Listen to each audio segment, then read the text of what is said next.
अस्सलाम वालेकुम students, welcome to maths learning platform. आज हम एक्सरसाइज 4.5 का क्वेश्चन नंबर 5 सॉल्व करेंगे। ठीक है, इस क्वेश्चन को भी हम उसी पी क्यू एलसीएम एचसीएफ के फॉर्मूले से करेंगे। अब सबसे पहले यहाँ पे लिखते हैं गिवन डाटा कि जो डाटा हमारे पास गिवन है। ठीक है, तो इसमें हम देखें ये कह रहे हैं फाइंड दी सेकंड पॉलिनोमियल। इसको हम बाद में लिखेंगे, जो गिवन है वो लिखते हैं। फर्स्ट पॉलिनोमियल गिवन है तो यहाँ पर लिख देंगे फर्स्ट पॉलिनोमियल। तो फर्स्ट पॉलिनोमियल को जैसा कि आपको पता है हम कैपिटल पी से रिप्रेजेंट करते हैं x power 4 x power 3 plus x plus 1। ठीक है, उसके बाद एचसीएफ गिवन है। एचसीएफ क्या है? x प्लस 1, ये देखें। And last one is LCM given है हमें, तो यहाँ पे लिख देंगे एलसीएम। अब ये क्वेश्चन बहुत ही एक अच्छा क्वेश्चन है, इसमें आपने बहुत सारी चीज़ें अच्छे से समझनी है, कहाँ पे कौन सा फॉर्मूला लगेगा, क्या कैलकुलेशन होगी, ये सारा कुछ। ये तो हो गया गिवन डाटा। फिर उसके बाद लिखते हैं टू फाइंड, कि फाइंड हमने क्या करना है। ठीक है, फाइंड हमने करना है जी सेकंड पॉलिनोमियल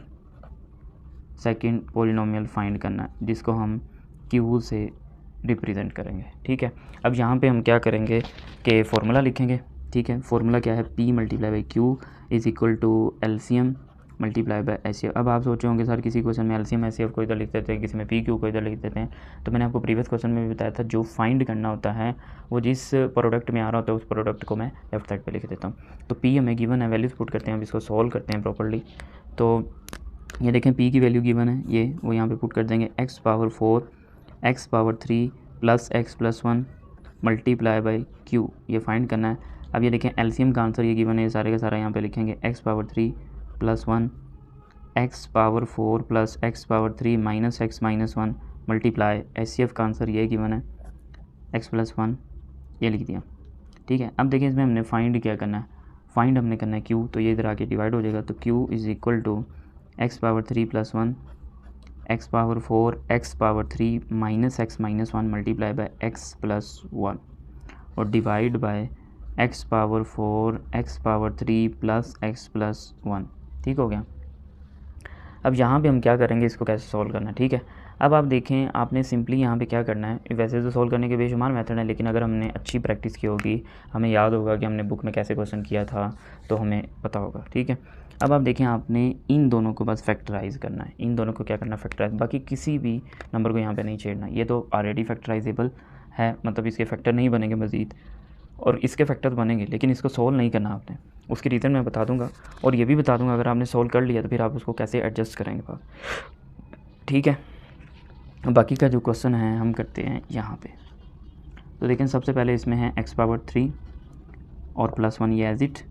अच्छा, इसको फैक्टर बनाने लगे हैं। 4 टर्म है, 2 टर्म का सॉल्व करेंगे, वो वाली टाइप है।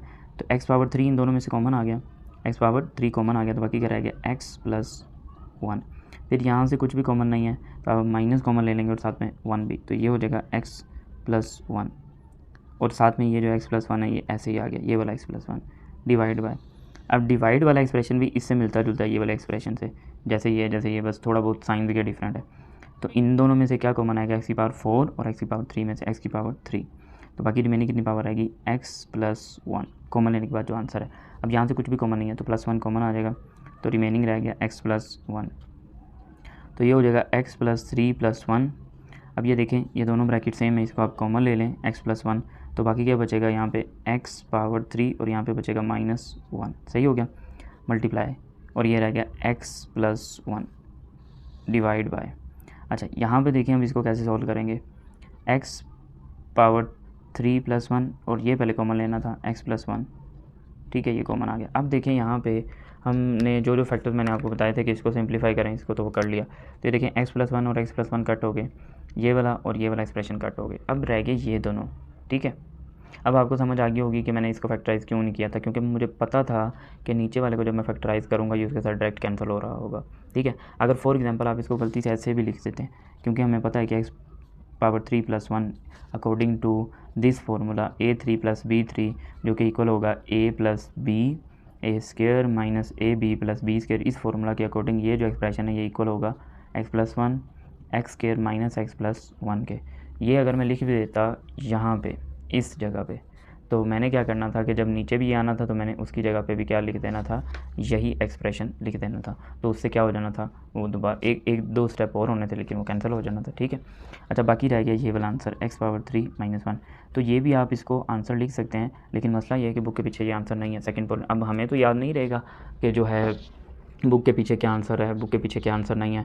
तो कोशिश करें जब भी पॉलिनोमियल बताना हो तो वो ब्रैकेट्स ख़त्म करके लिखें, लेकिन जब भी एलसीएम एचसीएफ बताना हो तो ब्रैकेट्स अगर आप लिख भी दें तो कोई मसला नहीं है।